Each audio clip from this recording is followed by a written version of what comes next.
de no respiración que producía esos registros de mucha paz, calma, neutralidad, ausencia de tensiones y demás. Pero no había buscado el término científico, lo tenía asociado al... Sí. de hecho, cuando a veces uno profundiza en la cesis, por lo menos mi experiencia es que se llega a un estado en donde a veces eh, la respiración misma te saca del estado por el propio atención a la respiración.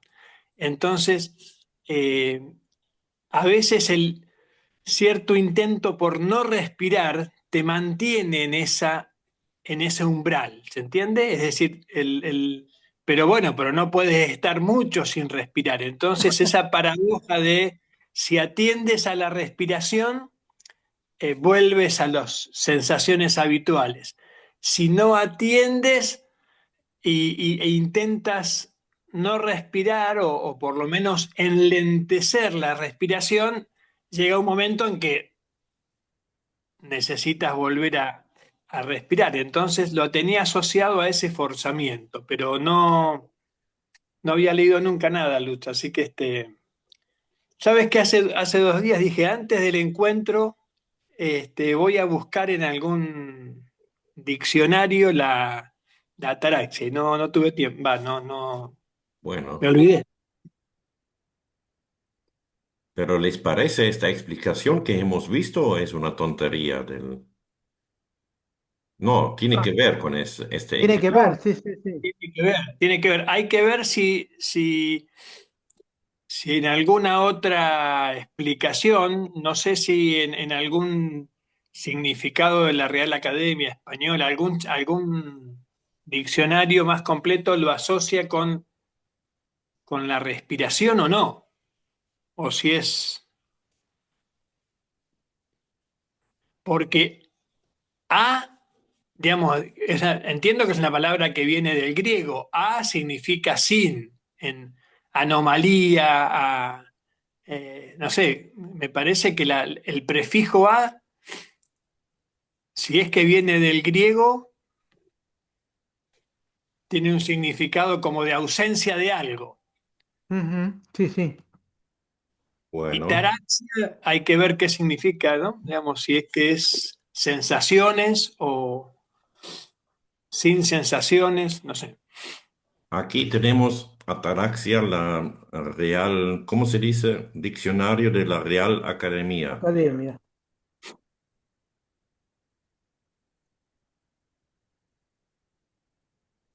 Imperturbabilidad. Serenidad es más fácil. Gracias. Sí. Sinónimos son calma, tranquilidad, frialdad, impasibilidad, impavidez y insensibilidad. Ah, Es un momento, creo, es un momento en el que logras la permanencia en un estado de silencio y aunque vengan estímulos de dentro o de fuera, no te perturban, dijéramos. Ah, ok. sí, Así, parece que no tuviera que ver con la respiración, que eso es un agregado mío, me parece. Porque en todos lados aparece como ausencia de sensaciones, imperturbabilidad, pero no, creo que por lo que vemos, si ahí no dice nada con la respiración es porque no tiene que ver. Claro. sí, Lo que pasa que me parece que uno puede forzarlo, puede forzar un poquito ese estado si es que minimiza las sensaciones corporales, ¿no? Pero Claro. mira, en lo que yo fui mostrando al comienzo, en esta respuesta de la inteligencia artificial, al final preguntó si me interesa que me enseñe unas prácticas de los estoicos para llegar a la ataraxia. Entonces yo dijo que sí y me muestra eso. Qué interesante, ¿no? A ver.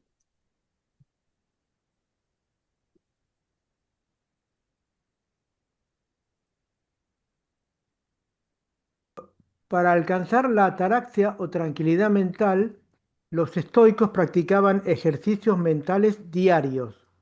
Aquí tienes 3 técnicas prácticas que puedes aplicar hoy mismo. La, la dicotomía del control. Punto 1. Divide todo lo que te pasa en 2 listas únicas. Lo que depende de ti y lo que no. Depende de ti. Tus pensamientos, tus acciones, tus reacciones y tus palabras. No depende de ti. El clima, el tráfico, el pasado, el futuro y las acciones de los demás. Aplicación. Si te estresas por algo, pregúntate, ¿puedo controlarlo? Si la respuesta es no, déjalo ir inmediatamente. Vamos por esta, ¿no? Visualización negativa. No leo lo que dice que es griego esto, latín, ¿no? Latín. Latín. Imagina el peor escenario posible antes de que ocurra una situación importante. Objetivo. No busca ser pesimista, sino quitarle el factor sorpresa al miedo. Aplicaciones. Si tienes una presentación mañana, imagina que la tecnología falla. Al pensarlo antes, tu mente diseña soluciones y reduce la ansiedad del momento. Punto 3. Vista de pájaro. La mirada desde arriba. Visualiza tus problemas actuales alejándote mentalmente, como si fueras un astronauta en el espacio. Objetivo. Poner tus problemas en perspectiva y reducir su peso emocional. Aplicación. Mira tu ciudad, tu país y luego el planeta entero. Tu problema actual se volverá un punto diminuto en el universo, recordándote que todo es temporal.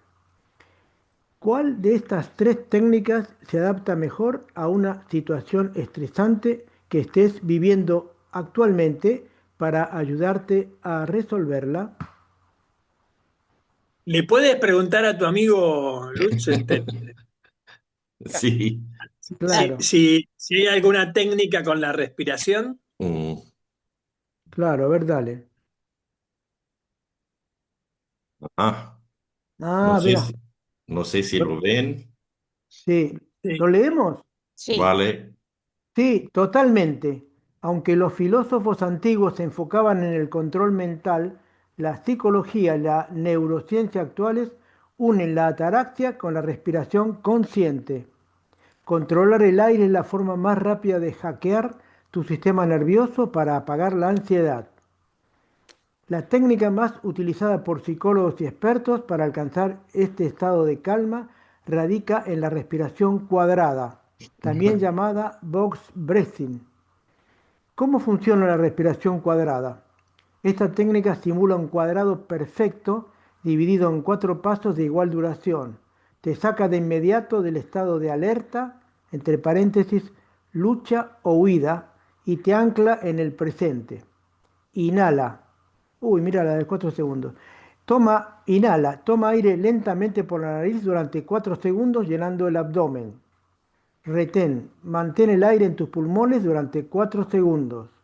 Exhala, suelta todo el aire por la boca de forma suave durante 4 segundos. Vacío, quédate sin aire en los pulmones durante 4 segundos antes de volver a inhalar. ¿Por qué Bueno, es tan ahora vienen efectiva? todas las explicaciones. Claro. ¿Por qué es tan efectiva para la ataraxia? Regula el sistema nervioso. Al hacer las pausas y exhalar lento, estimulas el nervio vago. Esto reduce tus pulsaciones y le avisa a tu cerebro que estás a salvo. Corta el bucle de pensamiento. Como tu mente tiene que contar activamente 1, 2, 3, 4 en cada paso, es imposible que sigas pensando en lo que te preocupa. Detiene la rumiación de golpe. Consejo extra. Repite este ciclo de 4 pasos al menos 4 o 5 veces seguidas. cuando sientas que vas a perder el control o la paz mental. ¿Quieres que hagamos una Bueno, guía guiada paso a paso justo ahora para que pruebes cómo se siente en tu cuerpo? No. bueno, Ah, parece que hay alguna eh, relación, ¿no? Sí, Me sí. hacía acordar esto, hay una técnica que llaman, no sé si la escucharon, 4-7-8 con la respiración, que realmente es muy práctica para aquellos que tienen problema de hipertensión.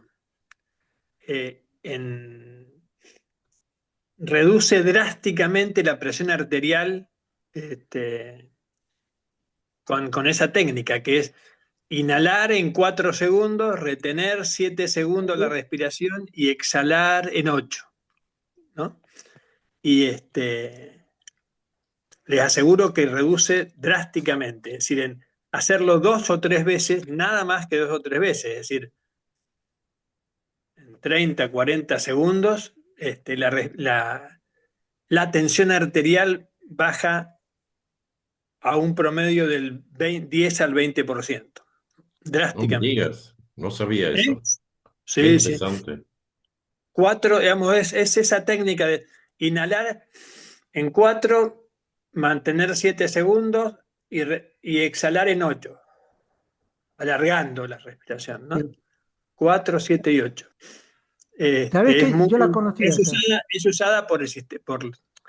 Pasa que tienes que estar consciente para poder hacer eso, digamos, ¿no? Y en el sentido de tienes que. Sí. Víctor, Claro. yo lo había leído eso mismo que vos estás comentando y también alguna vez lo he practicado.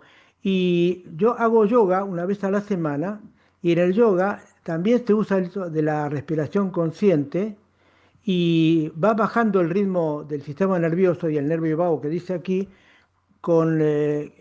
agrandando el tiempo en que uno exhala, haciendo reducir la inhalación y alargando la exhalación. Y uno comienza a bajar, como yo la uso para dormir por la noche, cuando no puedo dormir, exhalo muy largo e inhalo muy corto. Y también se produce un efecto de que te va bajando como el sueño. Es Claro. muy notable, ¿no? Y hay varias respiraciones. Se dice que hay que hacerlo, uno inhala, por ejemplo, en 3 porciones y exhala en 6. O inhala en 4 y exhala en 8. Y si uno fuera un yogi más, inhala en 10 y exhala en 10. Todo eso en forma consciente, ¿no? Que es un poco, me parece que la técnica que se usa. Yo lo he probado en eso de dormir y tranquilizarme, pero no el 4-7-8, sino el 3-6 o 4-8. Eso es muy útil. Ujú. ¿Te gusta el yoga? Yo lo aprendí a usar también, ¿no? No es que lo tenga como sistema de vida, pero sí que es efectivo, por lo menos para dormir y bajar el ruido, llamémosle así, ¿no? Qué bueno, lo voy a probar. Gracias, Oscar. Bueno, pero yo quiero aclarar que yo esta invitación la he hecho porque en una reunión que hubo en Aranjuez, eh, con Silo, el maestro, él habló y decía que en el estado de pero que lo que pasa que mmm, si ustedes ponen YouTube y ponen Silo Aranjuez 2005, 12 de septiembre, han cortado muchas partes. Pero el negro sí que habló de la ataraxia y habló de que cuando uno hacía esto de la ataraxia, uno se sentía como un idiota, había dicho él, porque uno estaba en un estado de imperturbabilidad tan grande y tan desconectado aparentemente de todo que uno iba por como un zombie, como un idiota. Pero no aparece por ningún lado. Entonces, a mí me quedó eso y me dieron ganas de investigar, porque si él lo dijo, ahora, nadie, no podemos certificar porque no aparece. Pero bueno, yo le quería pedir disculpas si es que no les gusta, que, que disculpen, pero yo lo hice porque el maestro lo mencionó en su momento. No, a es mí, por muy ejemplo, bien. me quedó la duda, y hoy le comentábamos con Lucero que salimos a hacer unas compras y veníamos conversando, que no sé si tiene alguna relación, si alguien lo sabe, que me, que me diga, por ejemplo, qué diferencia hay entre el desapego y la ataraxia, que yo lo doy como, no como sinónimo, como algo, pero algo similar. ¿Puede ser? Y algo tiene que ver, seguro, porque como, por lo menos como hemos visto la definición en el diccionario de la Real Academia, suena, ¿no? Un poco como un desapego emocional. Y justo los estoicos trataban de practicar eso, me parece, ¿no?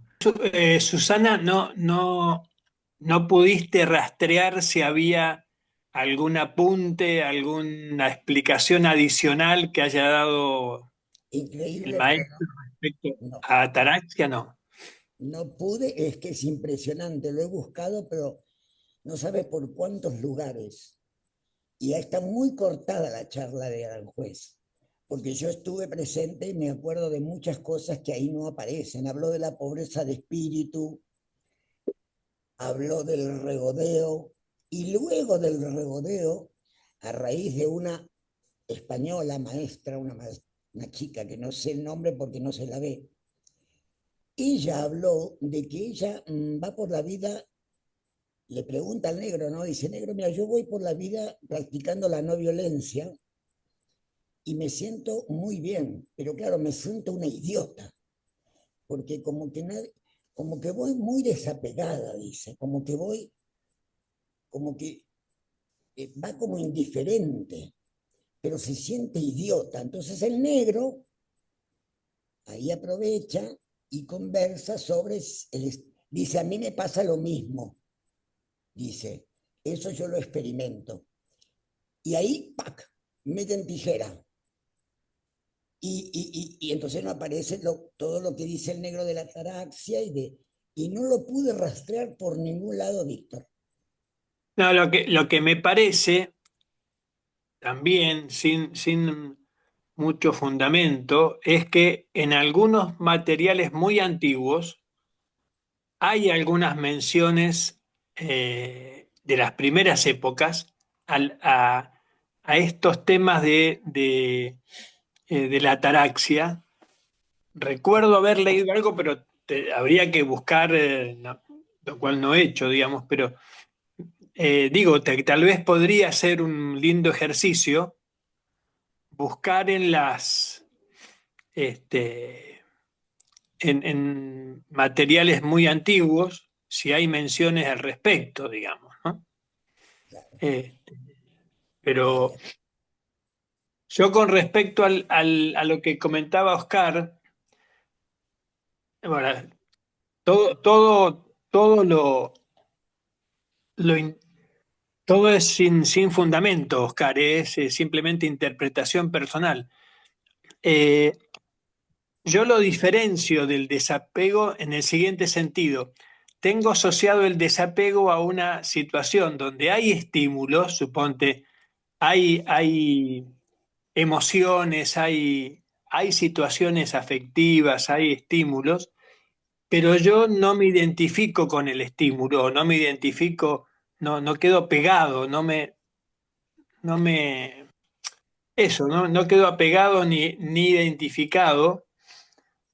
Y yo asocio la ataraxia a un estado en donde uno logró la ausencia de estímulos. Mm. Ahí Tal estaría la vez diferencia, claro, claro, ahí estaría la diferencia, claro. porque lo tengo asociado, lo estoy asociando con el estado con los trabajos de ascesis, ¿no?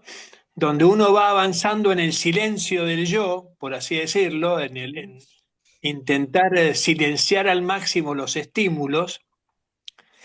Entonces, ahí no es que estás desapegado a los estímulos, estás intentando no sentir que no haya estímulos, Claro, que claro. yo medio se silencie. Entonces, eh, pero bueno, pero esto te lo comento como con interpretación personal, no sé si es así, digamos, ¿no? Sin embargo, en la ataraxia yo lo tengo asociado mucho con una situación medio como de límite en la cesis, donde este, los poquitos estímulos que quedan generando un poquito de ruido se terminan un poquito silenciando si paro la respiración, como si Claro. terminara Pero bueno, no sabría, por eso lo tengo como un poco diferenciado. Sin embargo, el desapego lo tengo asociado a que tengo un problema emocional, tengo una sensación negativa o tengo una sensación muy de estímulos emotivos, pero yo permanezco imperturbable y permanezco desapegado, no me afecta. Ujú. Soy como un observador. Y me acordé del desapego porque me acordé, creo que fue también antiguo, el tema en 1972. ¿Se acuerdan de esas 4 conferencias sobre meditación trascendental que dio Silo? Sí, Bueno, y no sé quién le hace una pregunta y Silo dice, bueno, no sé cuánto, el desapego de Buda, el Satori del Zen. Y me quedó ahí esas 2 frases como que él se refería a otras cosas de otras corrientes, ¿no? Yo también tengo asociado el desapego al budismo, Sí, es así. ¿no? El Satori del Zen, no sé qué es, pero sí que el desapego sí lo tengo asociado a los budistas, digamos, ¿no? Pero con lo que vos dijiste me suena bastante eso, ¿eh? Que son diferentes perspectivas frente al tema. Sí, sí. de todos modos, vieron cómo es. Son palabras que a veces depende del contexto de la charla. Claro, A veces son sinónimos y a veces no, ¿no? Depende a veces del contexto en que se esté conversando. ¿No? sí. Sí. Por ejemplo, la palabra impavidez, que estaba ahí nombrada, me acuerdo también de Silo que lo nombraba en no sé en cuál de las escuelas de la decadencia. ¿Se acuerdan que decía? Y una de las escuelas decía, bueno, frente a lo que me va mal o la cosa así, guardo cierta impavidez, decía, ¿no? Creo que es casi textual. Y me quedó también grabado porque ahora vi impavidez y dije, esto lo asocio con algo que dijo él en su momento y no sé en qué contexto, ¿no? Pero era sobre el tema de las escuelas de la decadencia, que eran los estoicos, no sé si los cínicos y 2 más, me parece. Los epicúreos.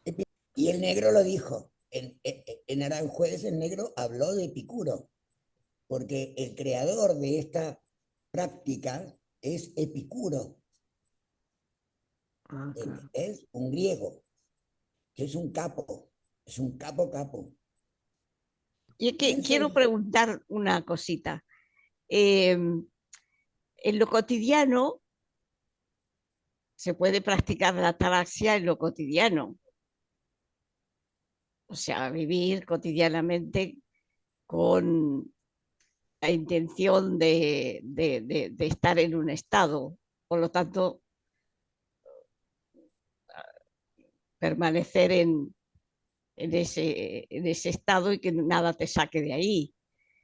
Eso es una forma de ataraxia, ¿no? En lo cotidiano, dijéramos. Y Ok, luego, y luego cuando te sientas y quieres hacer silencio y entrar en el silencio. Esa es también ataraxia, pregunto, ¿eh? Es también ataraxia, pero ya orientada a otro logro, por así decir. ¿Sí? ¿Lo veis así? Porque yo en lo cotidiano trato de practicar la ataraxia, pero para que no mi estado de ánimo no suba y baje y se vaya a cualquier sitio.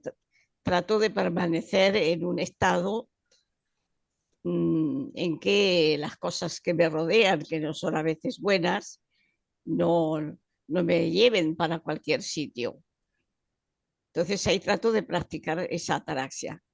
Y luego cuando me siento y quiero meterme para adentro y lograr entrar y experimentar ese silencio y quedarme ahí a la espera. Entonces ahí trato de ayudarme con la respiración, con a veces frases para cortar la cadena asociativa, pero hay un objetivo que es lograr entrar en ese silencio, en ese gran silencio. Mm, Claro, como apagando las percepciones, ¿no? Claro, y, internas y externas, apagando todo, ahí apagando todo. Un poco como ustedes lo explican y con lo que hemos leído, es como me suena mucho como con prácticas que hicimos también en seminarios de desidentificarse. mm, Sí, Digamos, estás percibiendo, pero no te identificas. Eso me suena mucho en relación a lo que explican ustedes como ataraxia, mientras lo que explicas de darle un paso más, de ir a un silenciar todo, es ya apagando las percepciones, ¿no? Eso yo creo que es más. Pero no sé, antes lo mostró un momento, buscando en internet, encontró una cita del negro acerca de ataraxia, lo voy a compartir acá, dale, dale. um, que es de 73 de explicaciones que hizo él acerca de los principios. Ah, bueno, para verte. Entonces no tenemos todo el contexto, yo puedo, es otra recopilación del corisma acerca de sufrimiento, etcétera. Bueno, dice, 1973 charla sobre los principios traído de la grabación de Drummond de mayo de 1973. Mendoza, extracto. Si persigues el placer, te encadenas al sufrimiento. Bueno, acá se arma el desorden con el cristianismo y la moralina. Observen lo que pasa con los budistas. Los budistas, no sé qué prejuicio en general los orientales tienen con la milonguita esa del placer, de que eso del placer es una cosa nefasta, de que hay que alejarse del placer y de todas aquellas cuestiones. Nosotros decimos, si persigues, o sea, si estás volcado internamente a la búsqueda de objetos y de cuestiones placenteras, ahí hay problemas. Ahí hay problemas, de manera que está la tendencia mental a la búsqueda de tales cosas. Ahí hay péndulo, ahí no se cumplen las cosas. Y si se cumplen las cosas, inmediatamente uno dice, bueno, ¿y ahora qué? ¿Se fijan ustedes? Es un desastre. Eso se registra así simplemente. Comentarios. Tendría que ver con que si uno fuerza algo hacia un fin, tiene que ver, está dentro de la misma idea. Comentarios. Del ensueño y el deseo. Claro, y ahí se mueve todo el mecanismo de deseo, el mecanismo de deseo proyectándose a atrapar objetos. Y dele con esa maldita tendencia. Resulta que los budistas que han advertido ese penduleo y han advertido ese problema psicológico, creen entonces que para lograr, como también decían los escépticos y por otro lado los cínicos, en la escuela de la decadencia griega, había que lograr una suerte de ataraxia. Era una suerte de anestesia emotiva frente a las cosas. Si uno lograba esa suerte de anestesia emotiva frente a las cosas, entonces las cosas no podían afectarlo. Los estoicos llegaron a eso, ¿no es cierto? Pero es que no se trata tampoco de eso. Ahí falta conocimiento psicológico. Nosotros decimos, se trata de no andar buscando, sino que cuando está el plato de pollo, venga el buche, risas. Pero si estoy detrás de ese plato, ahí hay problema. O porque lo cumplo a ese ensueño y no me satisface porque se agota, o porque no lo cumplo y entonces es un péndulo continuo y un resentimiento y una historia. Simple. Pero en tanto no perjudiques tu salud, goza sin inhibición cuando la oportunidad se presente. De ese modo te liberas. Por lo menos interpretando ese texto, me parece que está muy cercano a lo que comentábamos de este, de desapego, ¿no? De no quedar atrapado o adherido al estímulo. Claro, Tal vez ese sea el significado y que el tema de la respiración o sea un modo de lograrlo, un modo de acercarse, porque el trabajo con la respiración de algún modo produce desapego de los estímulos externos. Eso sí, ¿no? Tal vez sea tal vez tenga que ver con esto del desapego, de la no identificación, y lo de la respiración sea tal vez una ayuda psicofísica para lograr ese desapego de las emociones, de no quedar pegado a las emociones. Sí, sí, sí, una ayuda, sí. es una Una ayuda. ayuda. Por la experiencia que yo tengo en el yoga, que hago con una línea de yoga, no sé cuál es la de las posturas, se pone, a veces la profesora hace ejercicios de que todo el mundo tiene que atender a la respiración. El punto de atención es la respiración. Y entonces se produce algo así como uno, es como, a ver, es como si uno estuviera atento en vez de conciencia de sí, conciencia de la respiración, ¿no? Y yo lo experimento como bajada de ruido, como silencio. Y después dice, va acompañando con, siento como el diafragma se amplía y se reduce. Y entonces uno se encuentra atendiendo la respiración. Y por cierto, si uno atiende bien, desaparece todo el resto. Por lo menos en mi experiencia, ¿no? Lo que pasa, Oscar, es que en eso que comentás es muy cercano, sin entrar en detalle, digamos, con los registros que vos describís, es muy cercano esa conciencia de la respiración a la conciencia de sí, porque en realidad, Claro, si vas al registro como en el detalle, para poder atender a la respiración tienes que estar de algún modo atendiendo a tu interioridad. Entonces, exacto.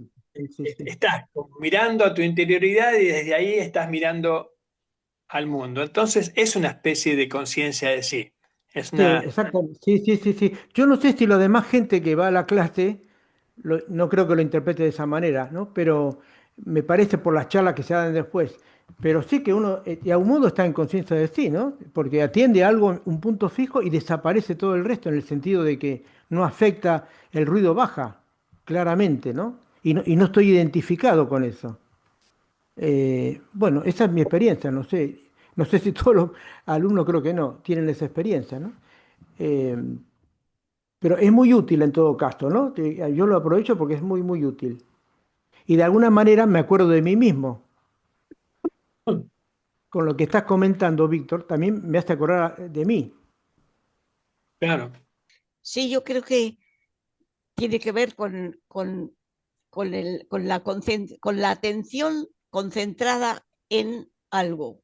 En un punto, en un En un preciso. punto, sí, en un punto o incluso yo he tenido la experiencia de tener muchos ruidos en la cabeza en un momento dado y pasarme a lo mejor 3 horas centrada en escuchar una música, con la atención concentrada en la música y todos los ruidos de la cabeza y todo se desaparecen y entras como una especie de, de limpieza de la cabeza.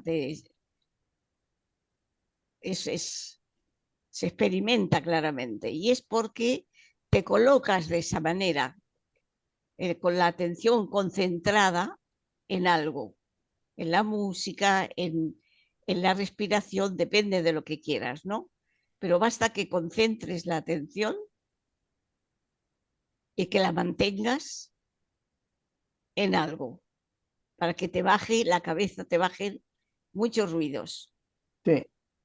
¿Y por qué te llamó la atención, Susana, esta charla de Aranjuez? porque yo nunca había, Porque, porque estuvo. porque estuve y porque nunca había escuchado antes de la palabra ataraxia, Ah, ok.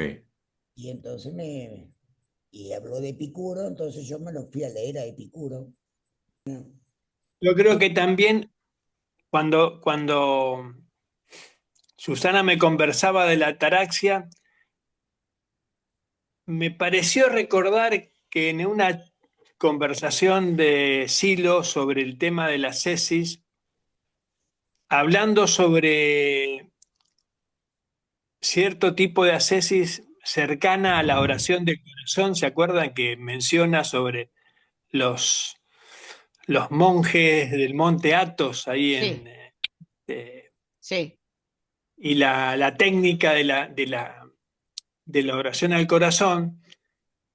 Él explicando la técnica, este, que de algún modo se apoya en el mecanismo de entrada con la respiración un poco forzada,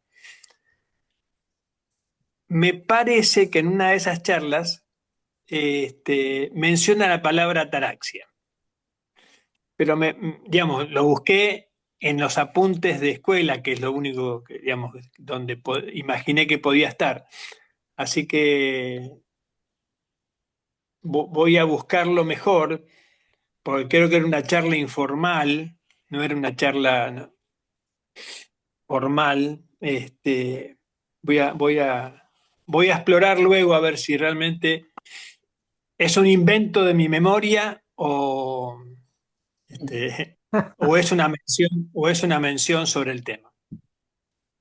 Pero me sonaba, lo asociaba, porque también en esa técnica se apoya en una especie de atención a la respiración hasta que esa respiración se hace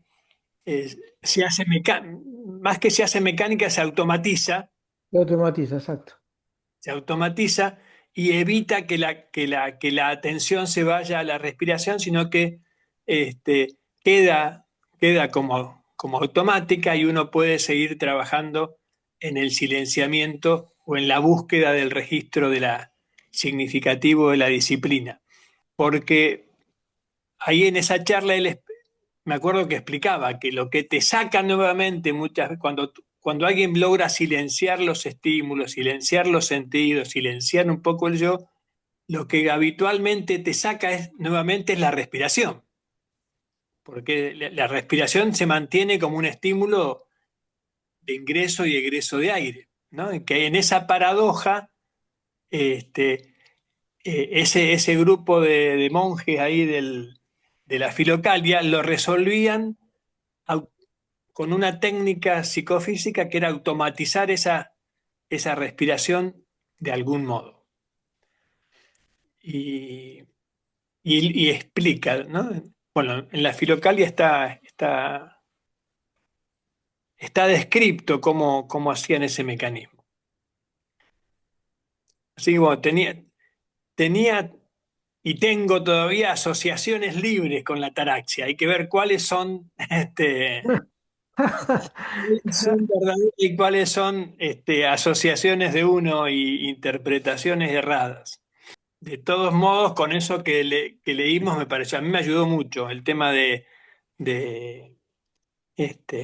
el desapego, la desidentificación y eso de que decía cómo era, de estar como un estúpido, no, estar como Sí, como un Idiota. idiota. Un como un idiota. idiota, como un Ajá. idiota navegando entre los estímulos, que es, que es un estado. Va, yo lo reconocí como que a veces uno sale a la calle y mira al mundo como si no estuviera en el mundo, digamos, ¿no? Como observándolo desde la mirada del astronauta. ¿Se acuerdan? Que también me pareció muy interesante eso que ponía Luz sobre la mirada del astronauta que le pone su amigo de la inteligencia artificial, como asombrándose, cómo es que alguien trata mal a... ¿Ven? A mí me a veces como de asombro frente a la estupidez del sistema, ¿no? Como decir, ¿cómo puede ser que... ¿No? No sé si les pasa, a mí eso digo, ¿cómo? Me sumo al equipo, Víctor. Me sumo al equipo. Como decir, ¿cómo tanta estupidez? Así, ¿cómo puede ser Claro, que claro. Sí, sí, tratando sí. mal al otro y haciendo lo que hacen? ¿Cómo? Que ya ni te enojas, ¿no? Que te indigna, ¿no? Este, Sí, sí, sí. este, que yo no sé si es un mecanismo para poder convivir con la crueldad, porque si no se hace difícil, ¿no? Sí, sí, sí, sí. Hay que tomar distancia.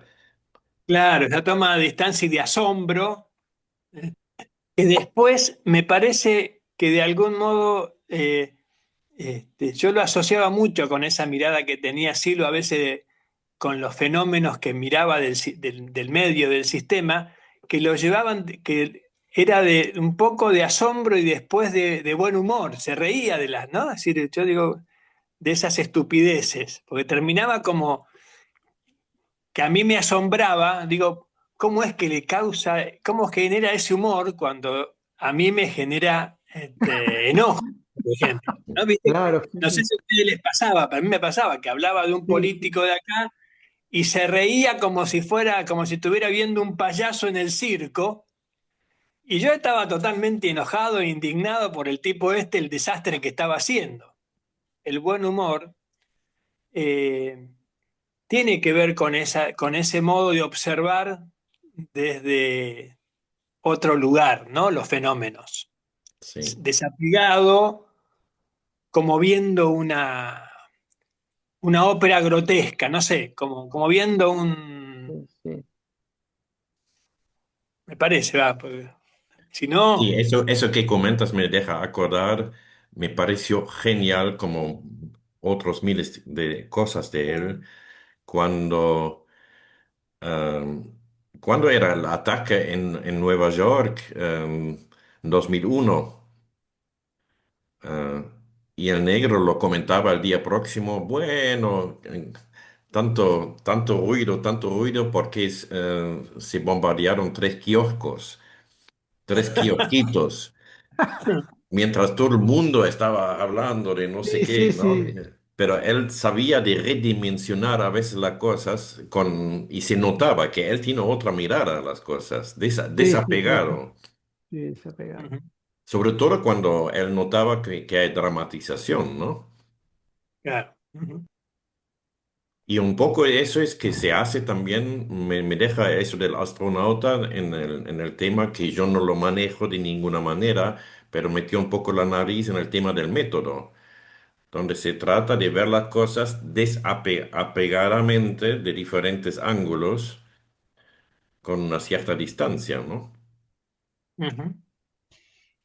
Pareciera que esa visión se fuera consiguiendo por el emplazamiento que uno logra de sí mismo. Un ¿Cómo será emplazamiento eso, Luisa? que, dijéramos, uno va aprendiendo a emplazarse más internamente, emplazarse para, en el centro, en su centro. Uno va aprendiendo a emplazarse ahí. Desde ahí surge otra mirada, otra visión, donde está el desapego, eh, el menos ruido y cierto espacio de libertad para elegir lo que conviene, dijéramos. Pero sobre todo es el aprendizaje a ir emplazándose en el propio centro de uno. Entonces estás como más adentro. Cuanto más logras emplazarte en ese centro, menos, menos las cosas externas, dijéramos, y las internas como que no pueden tomarte. Digamos, lo que tú describas, como lo entiendo, es como no perder el contacto consigo mismo, ¿no? Efectivamente. Y Mm. es un emplazamiento como en el centro, en tu centro, en cierta interioridad, algo más adentro del, de lo normal. si nos damos cuenta cuando las cosas externas nos toman, es porque estamos muy externalizados. Por lo menos a mí me pasa, ¿no? Si estoy externalizada, cualquier cosa me toma, me agarra, Ah, en mi caso es lo mismo, Luisa. Sí, claro. sí. Pero en otros momentos, cuando pongo esa intención en ir emplazándome más adentro, más en mi centro, ahí noto ese desapego, no porque yo lo fuerce, sino porque al estar bien emplazada ya surge esa visión, surge ese registro de desconexión y como no estar adherida a lo externo, sino que hay una distancia. Y es cuestión de emplazamiento, a mi modo de ver. Y muchas veces cuando trato de meditar sentada y buscando ese centro, ahí experimento también otra perspectiva diferente sobre los problemas, sobre la vida, incluso con las reflexiones, emplazándome ahí, en esa profundidad, veo las cosas de otra manera, Muy diferente, sí, muy sí, diferentes. sí. Y surgen preguntas que no surgirían más externalizada. Sí, uno hace otra valorización de lo que es secundario, que es importante y no, ¿no? Totalmente, y lo estás registrando. Hola, Eduardo, estamos aquí en plena ataraxia. No sé si desapegarnos o no desapegarnos. Sí, Estoy con tantas reuniones que ya me han un lío de los horarios. Pero ya, bien, ¿no? Hicimos ya un rodeo. Ya estáis ataráxicos todos. Sí, Más o menos. sí, más o menos. primero me aclararon que no es una enfermedad de garganta, ¿sabes? Para hablarme después de los estoicos, bueno, estuvimos aprendiendo un par de cosas, como un desapego, qué sé yo. Pero Susana, tú lo tenías la pregunta, ¿no? Pero yo lo escuché al maestro en Aranjuez 2005, 12 de septiembre, y él habló de que uno se sentía como un idiota en estado de ataraxia, porque había una chica, una maestra de España, que no sé el nombre porque no se la ve en la grabación. Esta chica decía que ella practicaba mucho la no violencia y que iba por la vida en ese estado de no violencia, pero se sentía muy idiota porque se sentía incomprendida y sobrepasada. Y el negro le dijo, a mí me resuena mucho, a mí me pasa lo mismo que a vos, bueno, que a ti. Entonces, acto seguido el negro habla de eso, pero está cortado. Ha pasado la censura, no sé por qué razón, porque ahí el negro habla de Epicuro, de la ataraxia y del sentirse idiota en un mundo. Claro, porque si uno va por la vida en ataraxia, te sentís raro, ¿verdad? Es un estado precioso porque tiene que ver con la imperturbabilidad, con la no identificación, tiene que ver con un estado de paz interior muy grande. Es un estado hermosísimo, porque vos apagás los sentidos. Yo estoy acá sacando un poco la guitarra, aviso, pero apagás los sentidos externos e internos, creo. Algunos dicen que hasta apagás el corazón. Entonces, con esto de la respiración de Víctor y todo eso, tiene que ver, porque si yo apago la respiración, bueno, quiere decir que, No te como olvides de encenderla nuevamente, ¿eh? Yo le dije a Eduardo que para mí tenía que ver esto con la suspensión del yo. Yo le comenté así, pero tampoco lo tengo muy claro ahora, después de todo lo que hemos hablado. Es una palabra griega Sí, y que significa atenuación de los sentidos. ¿O qué?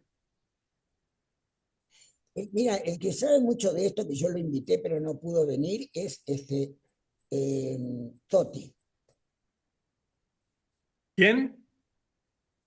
Toti, ¿sabes quién es Toti? A ver, ¿cómo decirte, Eduardo? No me Sí, acuerdo el apellido. yo conozco a un Toti de Parque de Toledo. Ese hizo una monografía sobre la apatía. Y también hemos visto, Eduardo, un corte, unas palabras del negro del 73 cuando hablaba de los principios o cuando estaba entregando los principios. Y ahí aparece también una pequeña explicación de la ataraxia, de las escuelas, ¿cómo se llamaban las escuelas de la decadencia? A eso me sonaba Epicuro. Escépticos, epicúreos y estoicos. Claro. Sí. Muy lindo ese texto. ¿Y eso qué es una charla? Eso es una charla, te lo muestro al comienzo. Es de una recopilación. Charla sobre los principios, 73. Ah, mándanosla por el WhatsApp, así la estudiamos. Sí, Interesante. Este sí, este libro. correcto, sí. ¿Y en qué página está eso? Aquí en el PDF es en la página 11. Ah, charla sobre los principios extraídos de la grabación de Drummond, Mendoza, Mayo, extracto. Eso, Eso. perfecto. Entonces ya lo tengo aquí localizado. Ya lo voy a estudiar. Estupendo, muchas gracias. ¿Qué cantidad de libros hay que leerse? Tengo montones de libros. No me da tiempo a leerlos, todos. El Víctor nos estaba comentando que él lo asocia también a técnicas de respiración. La ataraxia. Sí, es Sí, correcto, pero no, Víctor. lo que les comentaba es que lo tenía asociado libremente a que uno de los mecanismos y las técnicas para poder llegar a ese estado de ataraxia era, de algún modo, trabajando con la respiración. Eh, un poco recordando también algunos comentarios que hay en la filocalia, eh, acerca del trabajo con la respiración en esa práctica de la oración de Jesús, donde la respiración es una especie de acercamiento, de entrada a ese estado de imperturbabilidad, digamos, ¿no?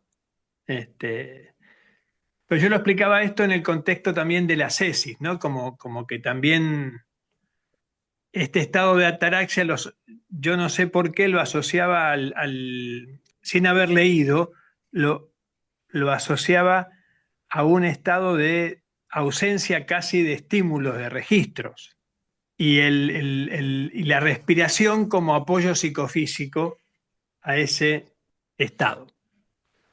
Pero todo esto medio de asociación libre, sin haber estudiado y leído mucho, ¿no? Es decir, Pero todo un estudio teórico, o sea, intelectual, o, no, no, o no, en la práctica también. práctica, en la práctica con la cesis también, digamos, ¿no? Para mí, de algún modo, en la práctica, cuando uno puede trabajar bien, digamos, uno llega, yo por lo menos, llego a un lugar donde se da una paradoja entre que la respiración un poco o los registros de la respiración requieren atención, entonces es un estímulo que molesta, pero entonces tiendo de algún modo a enlentecerla o casi silenciar la propia respiración para poder quedar en ese estado de ataraxia, por así decirlo, de ausencia de estímulos. Pero claro, mucho tiempo no puedo enlentecer ese ritmo respiratorio, porque aparece la necesidad de respirar. Entonces, en esa paradoja, la respiración es de las pocas cosas que me sacan de un estado casi de ausencia de registros del yo, por así decirlo. El registro de respiración me vuelve a las sensaciones del cuerpo. No sé si logro describir lo que me pasa, digamos, pero en esa paradoja, en ese umbral, yo experimento que hay una clave a descifrar. Pero bueno, no sé si logro. Por eso lo tenía asociado a ataraxia, a silenciamiento del yo, a silenciamiento de estímulos y de registros, y la respiración como apoyo. ¿Eso lo leíste a los padres del desierto o de la Filocalia? Sí, sí. Y también recuerdo, no sé si te acuerdas, de una charla del Negro que está escrita ahí en los apuntes de escuela, donde él describe también a los padres del desierto que se apoyaban en la respiración en esa ida hacia adentro en el trabajo de ascesis, ¿no? Porque realmente se hace la parte más dificultosa, entre comillas, de ese trabajo de entrada, eh, se me presenta como cómo automatizar la respiración para que no perturbe en los últimos umbrales. Sí, ¿Se en el entiende? secreto, sí, ¿Cómo estar respirando sin sentirlo, digamos, o sin atenderlo? eso lo menciona también en El secreto de la flor de oro. Justamente tratan de que hacer cíclica la respiración, o sea, mecánica la respiración de modo que no perturbe. O sea, em, dejarla como, como si fuera un automático. O sea, por supuesto, respiramos automáticamente, pero ahí menciona dar un ritmo a la respiración, porque claro, no puedes estar sin respirar. Si no respiras, te mueres y ya pasas a la ataraxia completa. Ah. Descubres el secreto. Entonces, Bueno, claro, sería otra forma, pero. sí, pero por ejemplo, los surfistas que están en apnea como algunos hasta 10 minutos bajo el agua, no respiran por entrenamiento. Entonces, si uno no está bajo el agua, pero se acostumbra a respirar, como tú dices, muy lento, muy lento, muy lento, muy poco, muy poco, muy poco, puede llegar a entrenar el no respirar varios minutos, pero no más. Luego viene que quiere respirar. Entonces, es cierto que en esos minutos puedes tal vez llegar a algún lado. Yo nunca lo he hecho, nada más que siempre tengo la respiración.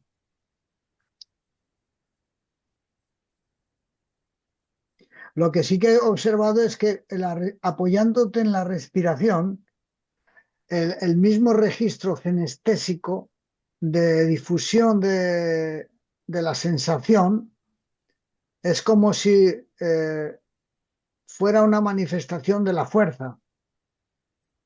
De modo que a medida que tú respiras, tú pones la atención no en la respiración, sino en la sensación cenestésica que se va expandiendo. Entonces no pones la atención en respirar, sino en que la sensación que está apoyada en la respiración, pero que la sensación aumenta. Entonces tú empiezas a notar una energetización mayor. Eso sí lo he notado. Y te llenas de energía y te llega a la cabeza y es como una especie de, como un fuelle que estás continuamente, pero no pones la atención en el respirar, sino en la sensación. Y de hecho, en la mirada interna lo que pone de seguir la sensación, la atención en la sensación de la esfera que se expande, no en la respiración. En una charla que dio él en Drumo, explicaba que, porque ahí en el oficio se dice que al tiempo que se amplía tu respiración.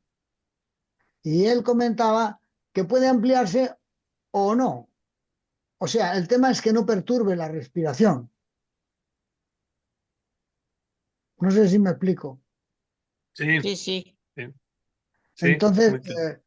eh, o sea, tienes la sensación de la esfera que se expande y sigue la sensación de la esfera. Se aumenta la respiración o se disminuye la respiración, el tema es que no pierdas la sensación del registro cinestésico que se expande, que se expande, que se siente cada vez más. Si es con respiración, que aumenta la respiración, vale, si no, no. Y una vez que estuvimos, por ejemplo, en Grote, hicimos un oficio, una imposición, y él, yo le sentía a él que bufaba. ¿Sabes lo que es bufar? O sea, que respiraba muy intensamente. O sea, nada de poco, mucho. Parecía una máquina de compresión. Es decir, tal vez él manejaba ese asunto mejor, pero me refiero que tal vez el tema de la respiración, él no recomendaba forzarlo porque produce una especie de anoxia, ¿no? Una especie de intoxicación de oxígeno. Y claro, Cuando dices, Eduardo, la sensación senestésica, ¿te refieres a una sensación de los límites del cuerpo o a una sensación generalizada es una, interna? Como, la sensación interna, cenestésica, esa esfera se expande. Ujú. Yo lo experimento como una cierta electrificación o un cosquilleo, algo como una vibración, que no es la respiración, es una vibración. Eso es lo que trato de poner atención en eso. Y no me importa si la respiración sube o baja o se queda parada. El tema es no perder el contacto con ese registro que se ha puesto en marcha. Y en la medida en que Ujú. lo mantengo, eh, aumenta, pero aumenta no de modo lineal, sino por ciclos. Es decir, de pronto aumenta mucho y de pronto disminuye. Algo queda. Y trato de poner la intención en la sensación de la esfera. Y al cabo de un rato, de pronto, otra vez irrumpe. Es como si va por oleadas. Eso es lo que yo he notado. Y también cuenta el tiempo. Es decir, que a medida que el tiempo aumenta, en vez de ser 15 minutos, si es 20 o 30 o 40 minutos, te introduces mucho más en lacenestesia, mucho más. Lo que pasa es que normalmente los oficios duran 15 minutos, o sea, 20 como mucho.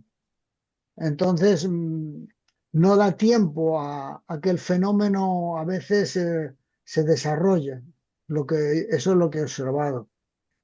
Mientras que cuando le das tiempo, y depende de los días también, no todos los días y no todos los estados de ánimo son iguales.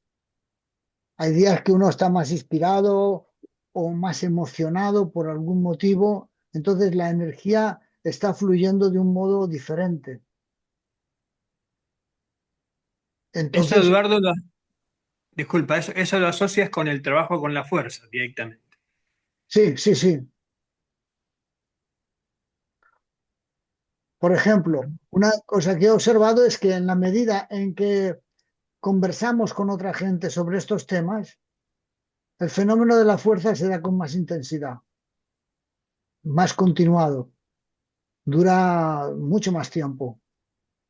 Es como si hubiera un feedback por el hecho de expresarlo, por el hecho de hablar de estos temas, aumenta el registro de la fuerza, aumenta el registro kinestésico y además una sensación en la cabeza como si algo radiara, como si algo se despertara en la cabeza, una especie de...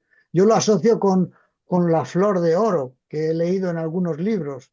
Claro, es una alegoría, pero tú sientes que la energía circula y en la cabeza no explota, sino evanece, fluye.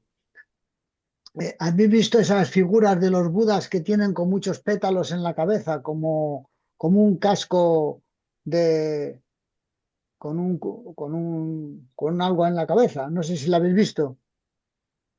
Bueno, yo lo asocio con eso, porque tiene un registro como de vibración en la cabeza, como si tuvieras un casquete en la cabeza, o algo parecido.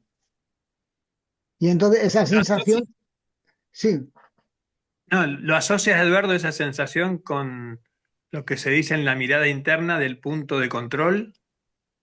No, no, no. Lo asocio con esas figuras, esas esculturas que tratan de expresar una especie de registro en la cabeza, como si fuera externo a la cabeza, aunque también la sensación es interna. Eh, Como si dijéramos que la energía al circular activa eso, exactamente. ¿Ves que ahí hay como una llamita arriba? Como una Sí, llama, un sí, fueguecito. Y otros tienen pétalos como si fuera una flor arriba en la cabeza. Y sí. entonces, al subir la energía que se expande por el cuerpo, inmediatamente pega en la cabeza. Es como si el circuito está abierto. O sea, no es que tengas que abrir un circuito, es que se expande por el cuerpo y llena el cuerpo. Y el lugar que pega también es en la cabeza. En el interior del espacio de representación de lo que uno siente internamente. Entonces se empieza a producir esa especie como de evanescencias, no destellos luminosos, sino evanescencias, como registro de, y a veces también silencio, como un silencio muy grande, una calma. Sí, Son registros que podéis haber tenido seguramente. sí, ahí viene la luna negra, ¿no? Ahí dice, y en esa explanada, en esa experiencia que estás relatando, Eduardo, si vos seguís, Sí, seguís, hay un silencio y hay una noche transfigurada, dice, en la mirada interna, y verás enclavada la luna negra. Ahora, yo te voy a decir una cosa, te voy a hacer esta pregunta. La luna negra, porque yo la he visto, pero lo que pasa es que luego me han dicho que era una alegoría, que no se puede ver. Yo he visto las primeras experiencias Telediol, se llamaban antiguamente, yo he visto la luna negra, porque yo he subido, y un espacio transfigurado, una cosa negra, negra, una paz impresionante, y yo he visto enclavada en el firmamento la luna negra. ¿Tú crees que es una alegoría? ¿Me lo podrías responder si es que lo sabes? sí, es una alegoría, pero es una traducción de registros internos. Entonces, claro, cuando tú estás en silencio, a veces uno no quiere estar en el silencio, uno quiere que pase algo. Entonces, improvisas. Eso se llama improvisación. Entonces tienes que quedarte con calmo y con fe, como dice ahí, en ese, Dirisat. claro.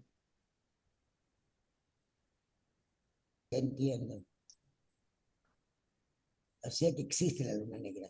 es una traducción, bueno, lo que tú digas, pero se ve.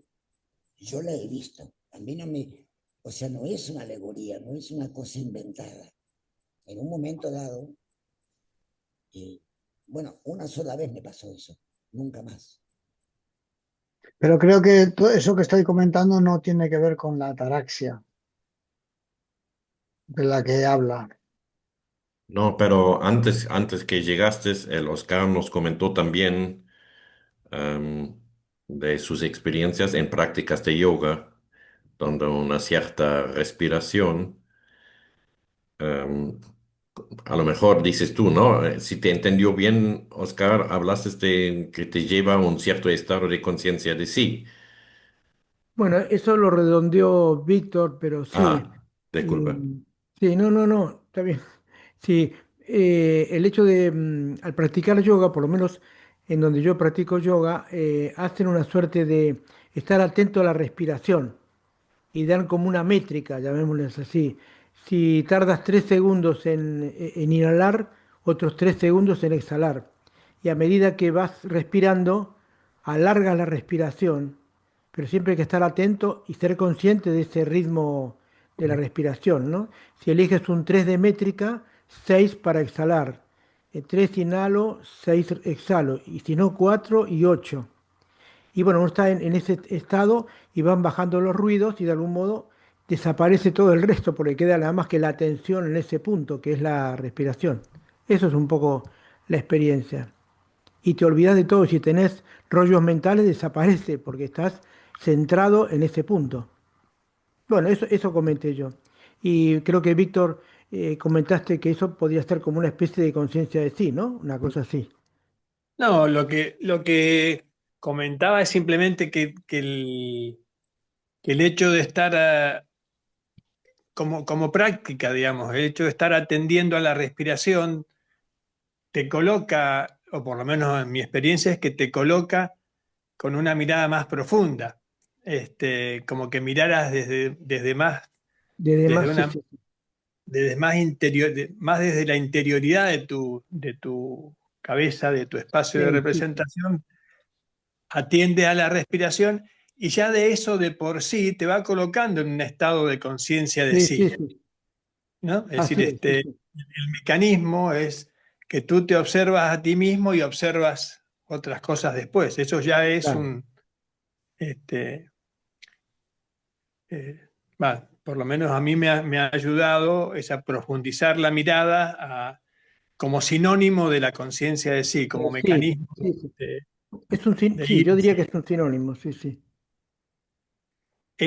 Eduardo, había una parte que dijiste recién, como asociando este trabajo al trabajo con la fuerza, ¿lo, lo, lo asocias o lo tienes en cuenta también como entrada o como trabajo para la cesis o lo refieres específicamente al trabajo con la energía, con la fuerza? Yo tomo como referencia de la entrada el paso 11 de la disciplina material, que en realidad es el balón incandescente. Es decir, en plena oscuridad el balón se ilumina y empieza a radiar. Es como una esfera transparente y luminosa. Entonces, cuando se produce ese fenómeno, eh, en ese momento era inesperado porque yo no sabía qué iba a pasar. De pronto, en plena oscuridad, de pronto que veo que el balón se ilumina y empieza a radiar y se mantiene radiando y en silencio. Y, y claro, eso te impacta fuertemente. Entonces, ese impacto fuerte, como registro interno, lo tomo como referencia y entonces esa calma que se produce la tomo como la entrada. Entonces, cuando yo hago el oficio, eh, para mí trabajar con la esfera es como trabajar con el paso 11, Ujú. eh, porque yo estoy trabajando con la esfera transparente y luminosa que bajando hasta mí termina por alojarse en el corazón y la siento como la sentí en aquel momento. Y entonces se expande.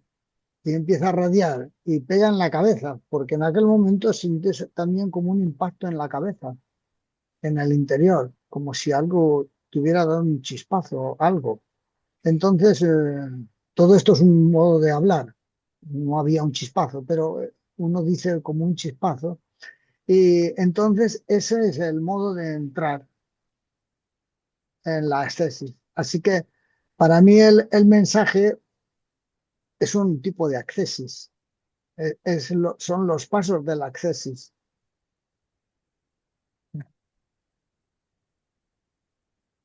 Ujú.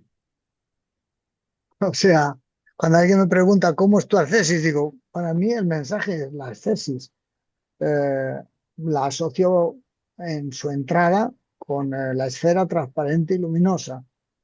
Y al trabajar con la sensación y con esos registros, eso empieza a radiar y empieza a tener un efecto muy positivo, que después ese registro te acompaña en muchos momentos de la vida cotidiana.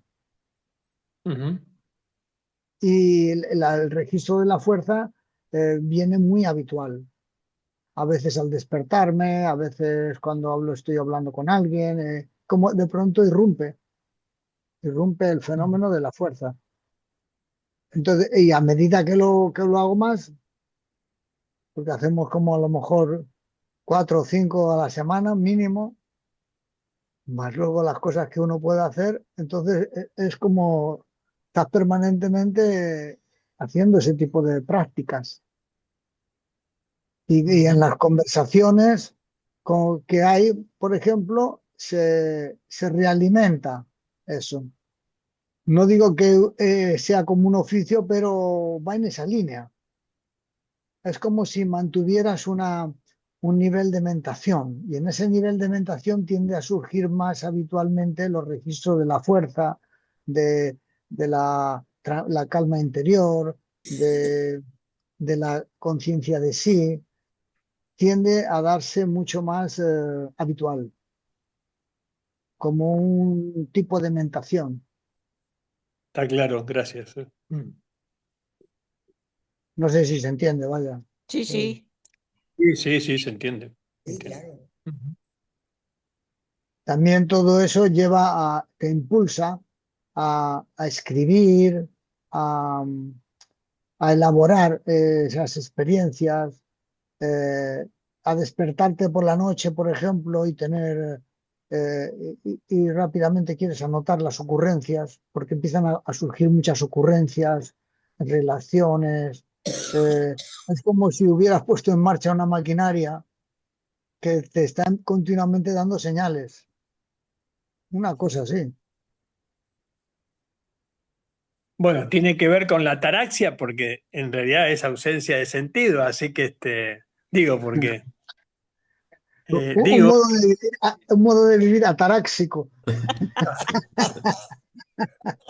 En cierta manera es así, porque estás en una, estás en los temas, entonces no dejas que te entren otras cosas. Bueno, lo que sí que observo es que muchas veces estás como observando las cosas como, no digo como embobado, pero sí sorprendido, maravillado, eh, que antes no pasaba. Por ejemplo, ver las imágenes, ver las percepciones, me quedo sorprendido de que estoy viendo. O sea, es como quedarte, es decir, lo que vemos todos los días es como si fuera una maravilla. Entonces, digo, ¿cómo es posible que surja lo que estoy viendo?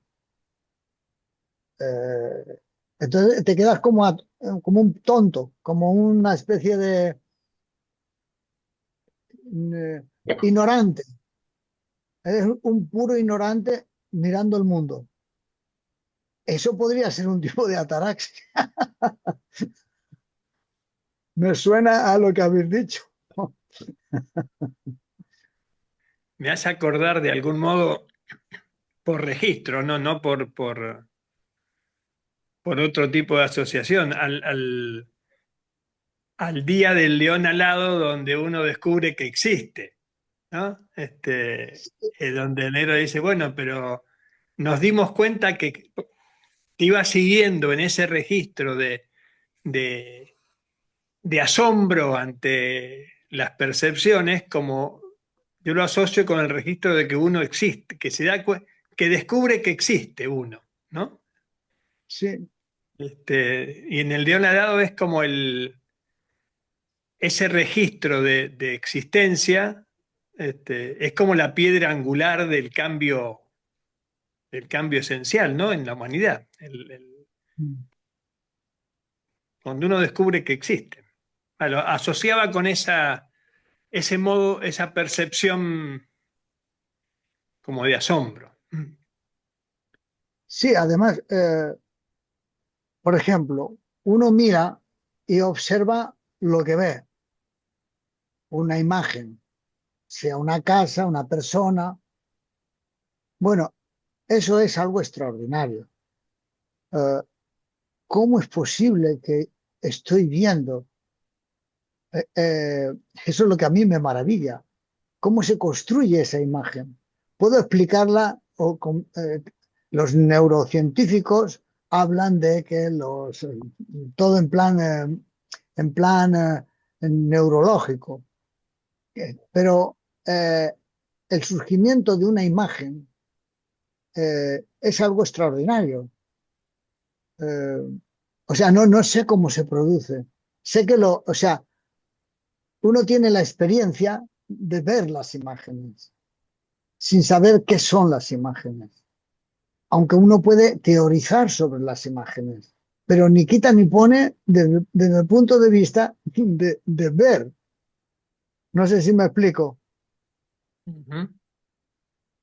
Eh, y últimamente me pasó que digo, pero mamma mía, pero ¿cómo es posible? Y siempre he estado mirando y nunca me había dado cuenta. Y lo vemos, toda la gente ve el mundo que lo rodea, pero no se maravilla. Yo digo, no que el mundo sea maravilloso, es que la estructuración mental es una maravilla. ¿Cómo es posible que se produzca eso? No sé si me entendéis, o a lo mejor yo estoy Sí, bastante loco. Eduardo, esto no es, a veces he visto algo como si lo veía por primera vez. Sí, es sospechoso.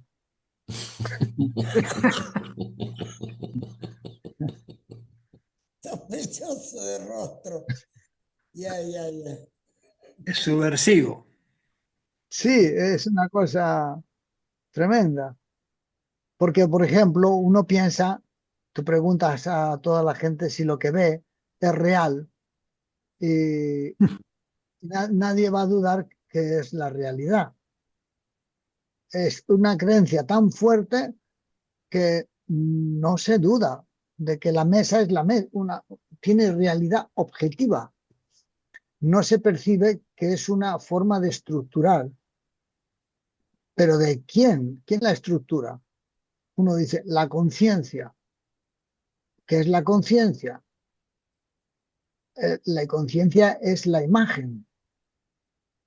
La imagen es la conciencia. O sea, es el modo en el que aparece, porque si no, no hay una representación. No hay una... ¿Cómo la...?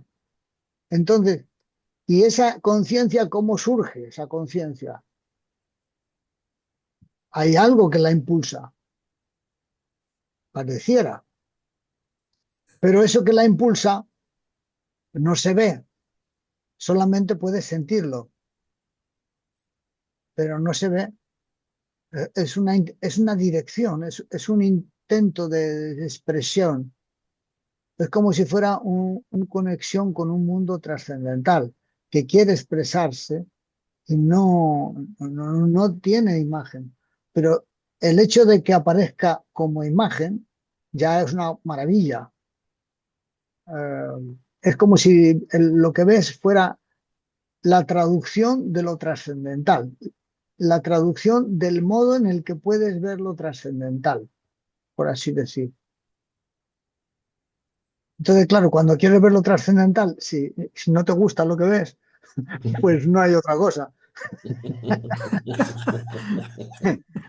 Es lo que es. Entonces no lo reconoces.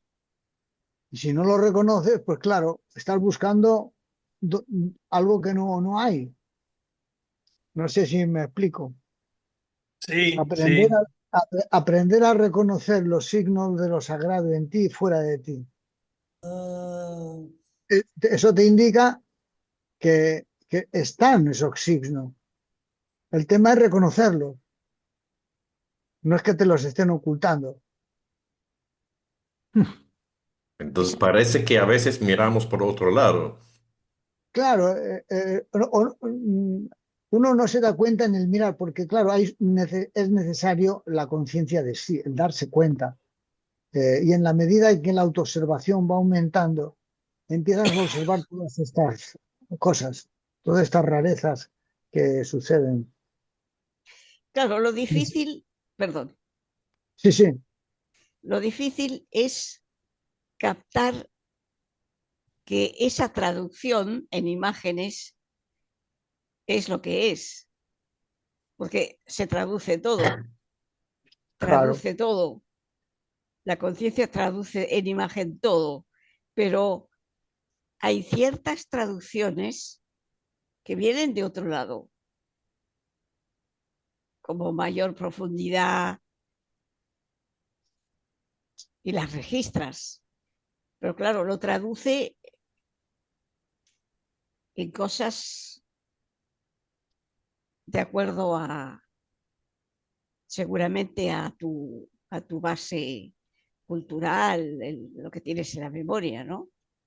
mm, Pero hay traducciones que, que tienen ese sabor de no poder explicar bien lo que es. Y has tenido el registro también, tienes el registro también. Y de pronto está traducido en imágenes que si no captas ese significado, esa, es como que la imagen no tiene importancia, sino lo que acompaña a esa imagen. claro. El otro día hablábamos justamente de eso, el tema de los significados. Una imagen puede tener distintos significados y cambiar a lo largo de la vida. Entonces, ¿dónde están los significados? Yo preguntaba. ¿En qué lugar? Y me comentaban que estaba en lo profundo. ¿En lo profundo de dónde? ¿Dónde está lo profundo? Es decir, entiendo que cuando se habla de lo profundo es lo profundo del espacio de representación. Es decir, lo que hablaban del el, el, el eje Z. Entonces, lo profundo no tiene fondo. Jacob Boehme hablaba de lo sin fondo. Era un místico ese señor. Y entonces, esos significados vienen de lo profundo. Y los guías más profundos están allí, en lo profundo. No tiene, no tiene representación, pero sí vienen, como tú dices, Luisa, señales que se traducen en el mundo de la representación habitual,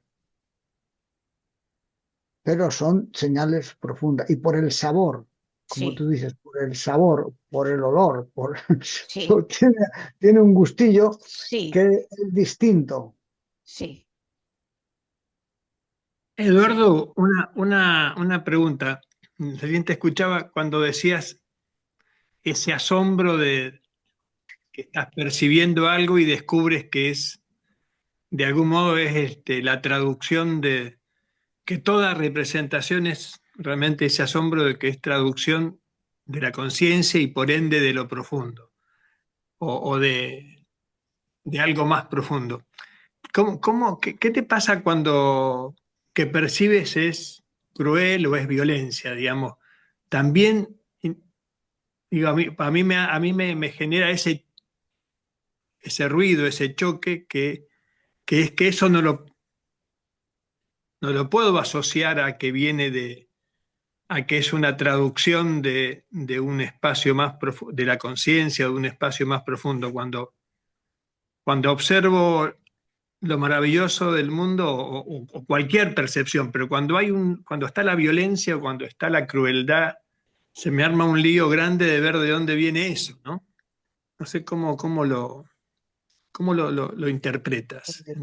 A mí ese tipo de imágenes de violencia me impiden entrar ahí. Es decir, me generan mucho ruido, se me queda en la superficie el registro. Entonces no puedo entrar en esa belleza, en esa calma, no me deja. Entonces yo no me gustan ese tipo de imágenes, rechazo ese tipo de, lo más que puedo, porque a veces uno tiene mecanismos muy automáticos de tipo violento o de tipo tenso, por no exagerar. Entonces es un comportamiento psicológico de uno en sus capas más cotidianas. O sea, uno mismo tiene distintos, digamos, distintos niveles de profundidad de registro. Y esos registros de violencia interna eh, no están en la profundidad. Yo los experimento mucho más viscerales, muy a nivel de Periférico, tensión. digamos. Sí, son periféricos y viscerales. Tienen que ver con las vísceras. Mientras que los otros son de otro tipo, son más livianos. Es decir, es como si los registros tensos y violentos eh, tuvieran de base una base cenestésica biológica muy fuerte. Y los registros más livianos tienen unos registros más volátiles, mucho más livianos, como si estuvieran en otro espacio, en otro nivel del espacio de representación. Ujú. Entonces, tengo que resolver esa violencia en el nivel que le corresponde, porque no puedo ir para adentro con la violencia, no puedo, digamos, tomar el cielo por asalto. O sea, no Ujú. puedo llevarme los registros tensos y querer subir porque no puedo. No, me resulta muy difícil. Mi vida pesa, mis recuerdos pesan. Tengo que aflojar eso para poder subir. La guía del camino interno, vaya. Ujú. Entonces los registros tensos me aparecen en ciertas zonas. Hoy hablábamos con Lutz acerca de la libertad y decíamos que Ortega hablaba de yo soy yo y mis circunstancias. Eh, y si no modifico mis circunstancias, estoy frito. Eh, Él decía, ¿cómo decíamos? Yo no me acuerdo la frase que era. Tengo que cuidar de mis propias circunstancias. No me acuerdo cómo era ahora mismo. Bueno, pero ¿Te refieres a lo dicho por el negro? No, no, lo que decía el Ortega ah, y Gasset. no lo tengo ahora presente, pero Pero en definitiva era eso de que uno tiene que cuidar de sus circunstancias, de su medio inmediato, diríamos nosotros, que es Ujú. lo que me influye más. Entonces, que si bien Ortega hablaba de modificar el medio social, histórico y social, sí lo introducía además de eso, también un cambio interior, un cambio profundo y tenía cierto tipo de prácticas y de técnicas. Y habla del trabajo con la fuerza, con la tensión, con los con la conducta, es decir, una transformación interior y una modificación del medio social al mismo tiempo, cosa que esos otros no lo mencionaban, ese trabajo interior. Más o menos era eso, ¿no? Lo que Sí. comentábamos. Agradezco a todos y a todas el espacio, así que será hasta muy pronto. Me quería simplemente despedir. Así que yo también tengo que irme. Sí, lo podemos dejar ya por Lo ahora. podemos ir, claro. Sí, Muchas gracias y muchas Muchas gracias, Luz, gracias. por la paciencia. gracias. Muchas gracias Gracias. a Muchas todos. a todos, muchas Gracias a gracias. todos, muchas gracias. Eduardo. Gracias. Luisa, chao, Susi.